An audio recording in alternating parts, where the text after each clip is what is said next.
Hey there, I'm Zoe. I've always been good at reading people. It's probably why I became a psychologist. I had my own private practice and spent most of my waking hours helping others sort out their problems. Ironic, right? Considering what happened later. Anyway, there I was, approaching my late 30s, when it hit me like a ton of bricks. I wanted a family. Crazy how that sneaks up on you. My best friend, Sarah, must have sensed my sudden desperation because she offered to set me up with her second cousin. "Come on, Zoe," she said over coffee one day. "He's a great guy. Smart, funny, and he's got a good job. What be you got to lose?" I sighed, stirring my latte absently. "I don't know, Sarah. Blind dates aren't really my thing." She rolled her eyes. "It's not a blind date if I show you his picture first. Besides, you two can chat online before meeting. It's perfect." That's how I found myself friend requesting Mark on social media later that evening. To my surprise, we hit it off right away. Mark was 38, just a year older than me, and he seemed genuinely interested in what I had to say. Our chats were easy, flowing from one topic to the next without any awkward pauses. We chatted for weeks before finally agreeing to meet in person. I was nervous as hell, palms sweating as I waited for him at the coffee shop we'd chosen for our first date. When Mark walked in, I felt my breath catch. He was tall, with kind eyes and a warm smile. He spotted me and waved, making his way over to my table. "Zoe?" he asked, extending his hand. I nodded, returning his smile. "That's me. It's nice to finally meet you in person, Mark." He sat down across from me, and just like that, the nerves melted away. We talked for hours, losing track of time until the barista politely informed us they were closing. As we walked out into the cool evening air, Mark turned to me. "I had a great time, Zoe. Would you like to do this again sometime?" I didn't hesitate. "I'd love to." And just like that, I found myself falling headfirst into a relationship with Mark. We started seeing each other regularly, going on dinner dates, walks in the park, and even a few weekend getaways. As our relationship progressed, I noticed something peculiar about Mark. His phone was constantly buzzing with messages. At first, I didn't think much of it. We all have busy lives, right? But the frequency was unusual, even for a popular guy. One night, as we lay in bed after a nice dinner, his phone lit up for what felt like the 100th time. I couldn't help myself. "Busy night, huh?" I asked, trying to keep my tone light. Mark glanced at his phone and smiled sheepishly. "Oh, it's just my mom. She likes to check in." I raised an eyebrow. "Your mom? At this hour?" He shrugged, looking a bit uncomfortable. "Yeah, we're pretty close. She raised me alone after my dad died when I was 5. I had pretty bad bronchial asthma as a kid. There were times she literally saved my life." I listened as Mark opened up about his childhood. The more he talked, the clearer the picture became. His mother wasn't just devoted, she was his entire world. "Sounds like you two have a special bond," I said, choosing my words carefully. Mark nodded enthusiastically. "We do. I owe her everything." As a psychologist, alarm bells were ringing in my head. The relationship Mark described sounded codependent, but I pushed those thoughts aside. I wasn't his therapist, I was his girlfriend. It wasn't my place to analyze their relationship. Weeks turned into months, and soon we'd been dating for nearly a year. Mark was sweet, attentive, and our relationship felt solid. But there was always this nagging feeling in the back of my mind about his relationship with his mother. One day, as we were having lunch at my place, Mark suddenly looked nervous. "Zoe," he began, fidgeting with his napkin. "I'd like you to meet my mom. I think you'll really like her. She's excited to meet you too." The next weekend, I found myself standing outside a modest 2-story house, my palms sweating. Mark squeezed my hand reassuringly as he rang the doorbell. The door swung open, revealing a petite woman with graying hair and Mark's kind eyes.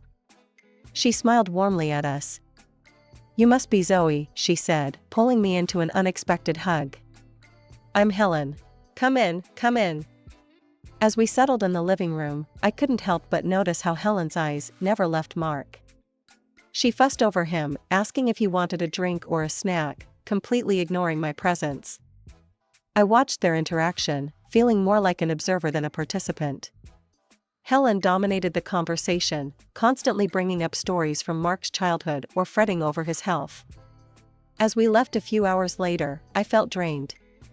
Mark, on the other hand, seemed oblivious to the awkwardness. So, what did you think? He asked eagerly as we drove away.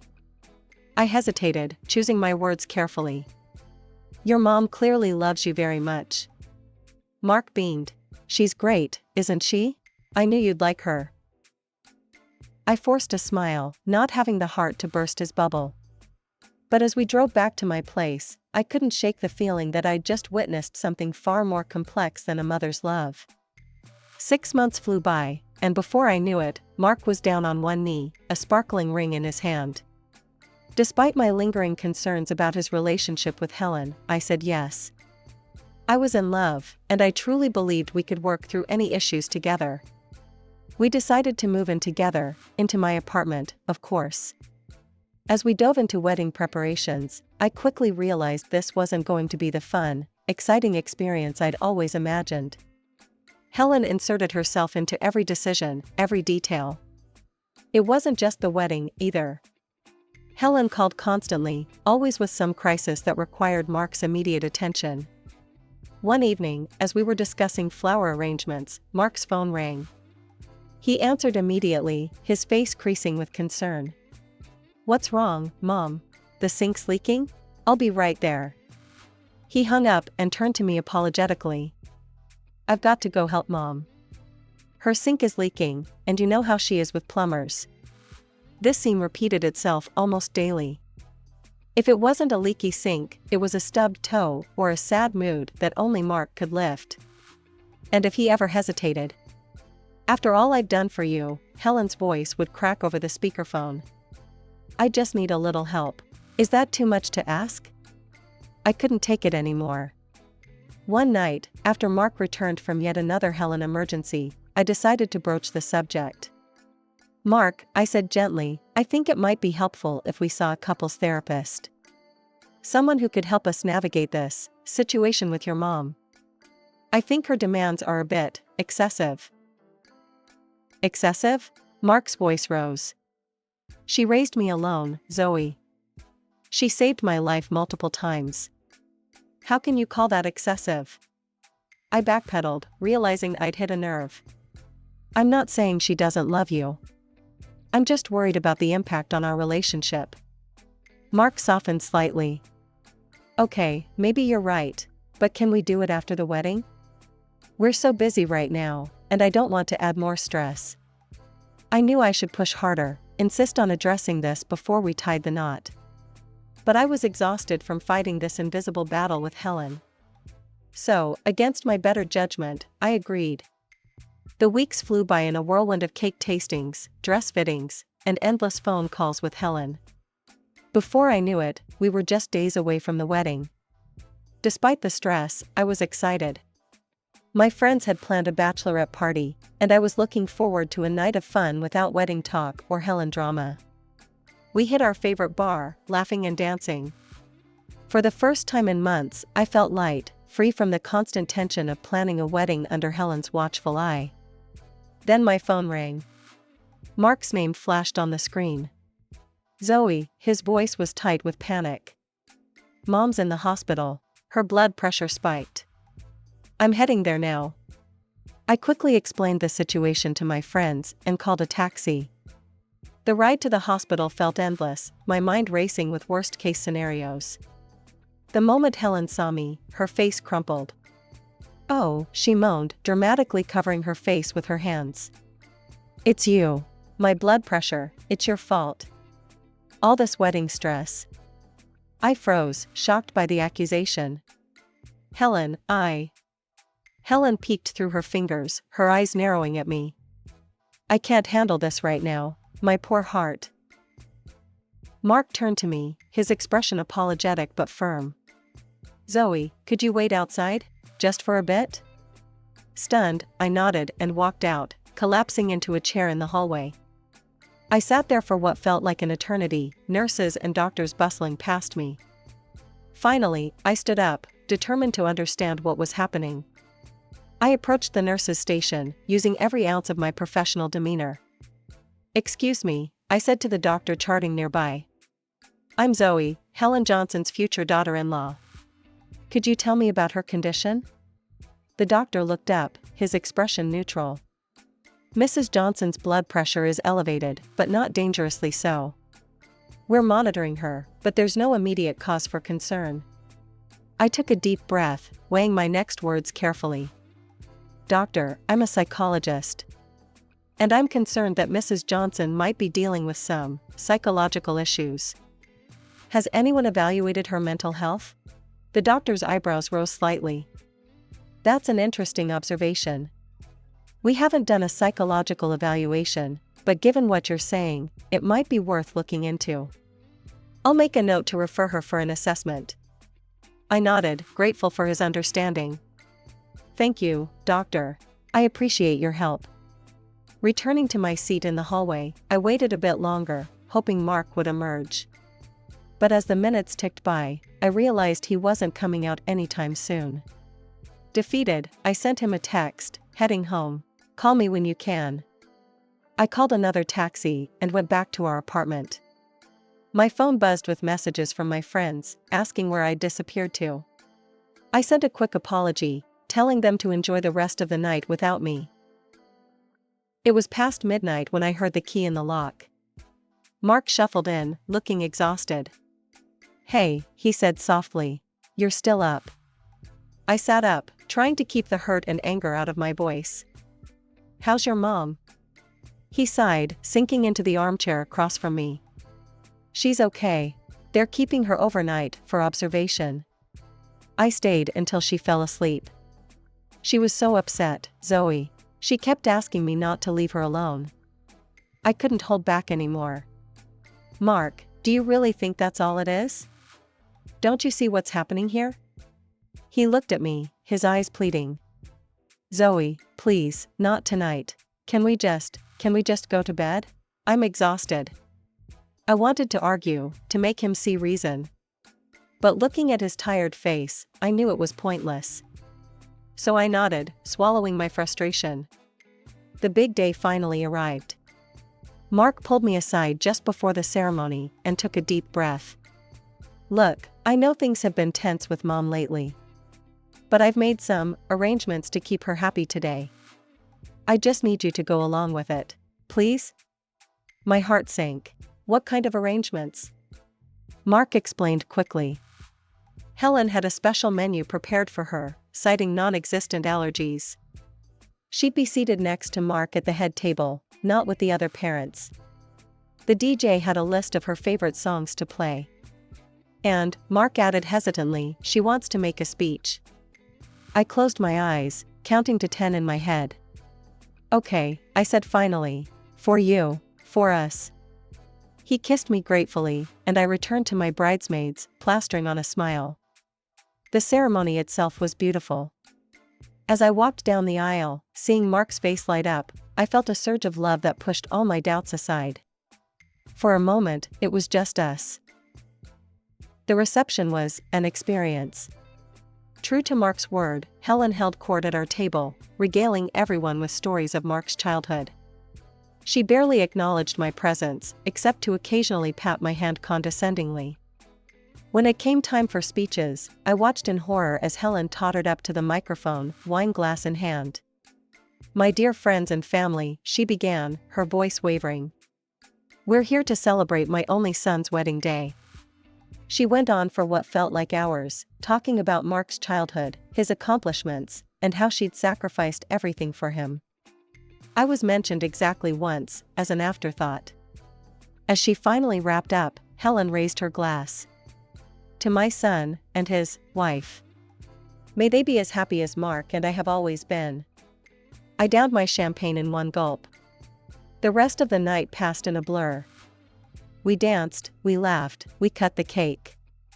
And through it all, Helen hovered, always ready to interject herself into every moment. The wedding is over, but as the days turned into weeks, and the weeks into months, nothing changed. Helen called every day, sometimes multiple times a day. There was always some crisis, some reason she needed Mark's immediate attention. One day, as he grabbed his keys, I couldn't hold back anymore. "Mark, we need to talk about this. It's not healthy, for any of us." He sighed, running a hand through his hair. I know, you're right. We should see someone. A therapist, like you suggested. Let's look into it this weekend." But when the weekend came, there was always some reason to postpone. Helen needed help with her grocery shopping. The lawn needed mowing. The cat needed to go to the vet.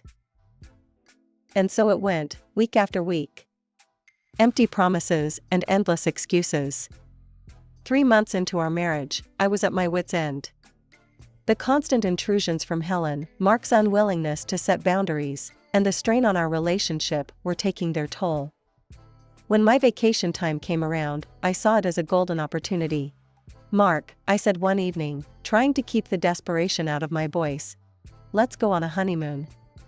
Just the two of us, away from everything. What do you say?" To my surprise and relief, Mark's face lit up. "That sounds amazing, Zoe. Where do you want to go?" We spent the next hour excitedly planning a tropical getaway. For the first time in months, I felt hopeful. This was our chance to reconnect, to remember why we fell in love in the first place. "I'll take care of everything," Mark promised. "The flights, the hotel, all of it. And when we get back, I promise we'll deal with the situation with Mom. Maybe look into that therapy we talked about." The day of our departure arrived, and I was practically bouncing with excitement as we drove to the airport. Mark seemed a bit distracted, but I chalked it up to pre-flight jitters. As we approached the check-in counter, Mark handed me my boarding pass. I glanced at it, then did a double take. "Economy?" I asked, confused. "I thought we were flying together." Mark shifted uncomfortably. "Yeah, about that. I had some credit card bonuses I could use, but there was only enough for one first-class ticket. I figured since I'm taller, it made sense for me to take it. It'll save us money overall." I stared at him, hurt and bewildered. "But, it's our honeymoon. Couldn't we have both flown economy and sat together?" "Come on, Zoe," he said, a hint of irritation in his voice. "Don't make a big deal out of this. It's just a few hours." Swallowing my disappointment, I tried one last time. "Okay, well, can I at least come to the first-class lounge with you before the flight? We could pay extra." "No," Mark cut me off quickly. "The ticket's in my name. They won't let you in." "Look, I've got to go check in. I'll see you on the other side, okay?" Before I could respond, he was gone, wheeling his suitcase towards the first-class check-in. Feeling deflated, I made my way through security and to the regular boarding lounge. As I sat there, trying to salvage my excitement for the trip, a familiar figure caught my eye. There, just outside the first-class lounge, I saw a flash of graying hair and a floral dress that looked suspiciously like something Helen would wear. My heart started racing. Was I imagining things? Had the stress of the past few months finally made me paranoid? But Mark's strange behavior, his insistence on flying first class alone, his refusal to let me into the lounge, it all suddenly made a horrible kind of sense. Before I could talk myself out of it, I marched up to the first-class lounge desk. "Excuse me," I said, pulling out my credit card. "I'd like to purchase access to the lounge, please." The attendant looked skeptical, but processed my payment. As she handed me the access card, I took a deep breath, steeling myself for what I might find. I pushed open the door to the lounge, my eyes scanning the plush seats and buffet tables. And there, in a quiet corner by the window, sat Mark and Helen, heads close together over cups of coffee. They looked comfortable, like they were embarking on their own little adventure. I took a deep breath and strode towards Mark and Helen, my heels clicking loudly on the polished floor. They both looked up as I approached, and I saw the color drain from Mark's face. "Zoe," he exclaimed, jumping to his feet. "What are you doing here?" "I could ask you the same thing," I replied, my voice ice cold. "Care to explain why you're here with your mother instead of your wife?" Mark glanced nervously around the lounge. "Zoe, please," he said in a low voice. "Let's not do this here. I can explain everything after we land, I promise." Before I could respond, Helen chimed in, her voice sickeningly sweet. "Oh, Zoe dear, what a surprise. Mark and I are just about to take off for a lovely first-class trip together. Isn't that nice? But what are you doing in this lounge?" Mark stepped between us, his face a mask of guilt and fear. "Zoe, I'm sorry. The truth is, there were enough bonus points for 2 first-class tickets. I thought Mom deserved a nice trip, and what about me, Mark?" I practically shouted, no longer caring about the scene we were causing. "I'm your wife. We're supposed to be starting our life together, but instead, you're jetting off with Mommy dearest while I'm shoved in economy like an afterthought." The lounge had gone completely silent. Every eye was on us, but I was beyond caring. "Do you have any idea what it's been like these past few months?" I continued, years of frustration pouring out. "The constant calls, the emergencies, the way you always put her first. And now this? How could you do this to me?" Mark reached out to touch my arm, but I jerked away. "Zoe, please," he pleaded. "You need to calm down. We can work this out. Once we're on vacation, we'll have time to talk, to get closer. We can fix this, I promise." I stared at him, suddenly feeling very calm and very, very tired. "Fix this?" I repeated quietly. "Mark, there's nothing left to fix. I'm going home and I'm filing for divorce." Mark's jaw dropped. "Divorce? Zoe, you can't be serious." But Helen cut him off, a triumphant smile spreading across her face. She stood up and linked her arm through Mark's. "Well, if that's how you feel, dear, I think it's for the best. Come along, Mark. We don't want to miss our flight." I watched in stunned silence as Helen led Mark away. He looked back at me once, his expression a mix of regret and relief, before they disappeared through the boarding gate. For a moment, I just stood there, feeling the weight of dozens of curious stares. Then, without a word, I turned on my heel and walked out of the lounge. As I made my way through the airport, my mind was oddly blank. I should have been crying, screaming, feeling something. But all I felt was a strange sense of liberation. I spent the next few hours gathering Mark's belongings. Clothes, books, the silly knickknacks his mother always bought him. I packed it all up methodically, my mind oddly calm. When I was done, I called a courier service and had everything sent to a nearby storage facility. The next day, I contacted a divorce lawyer. As I signed the preliminary paperwork, I felt a weight lifting off my shoulders. This was the right decision, I knew it in my bones. Instead of wallowing, I decided to use my vacation time for myself. I redecorated the apartment, erasing all traces of Mark. I reconnected with old friends, started yoga classes, and spent long hours reading books I'd been meaning to get to for years. A month passed, and my phone buzzed with a message from Mark. I stared at it for a long moment before opening it. "Zoe, please, can we talk?" I typed out a brief response. "Storage facility number 247. Access code 8891. Your things are there. Divorce papers have been sent to your mother's address. Please sign and return them."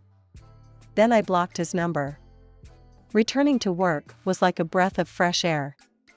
I threw myself into my practice with renewed energy. My experiences, painful as they were, had given me new insights into codependent relationships. I channeled this knowledge into a series of research papers, carefully anonymizing the details. To my surprise and delight, these papers caught the attention of the psychology department at the local college. They invited me to give a guest lecture, which turned into an offer for a part-time teaching position. It was at the college that I met James. He was a fellow professor in the psychology department, tall, with kind eyes that crinkled when he smiled. We bonded over shared research interests and a mutual love of terrible puns. As the weeks passed, James and I grew closer. He was everything Mark wasn't: independent, respectful of boundaries, and wonderfully self-assured. He had a teenage daughter from a previous marriage, and watching him balance his role as a father with his career and our budding relationship was a revelation. One evening, as we were grading papers together, my phone buzzed with a message from Sarah, my old friend who had originally set me up with Mark. "Hey Zoe," it read. "Thought you should know, Mark's still living with Helen. If anything, they seem even closer now. I'm so sorry for my part in all this. Hope you're doing okay."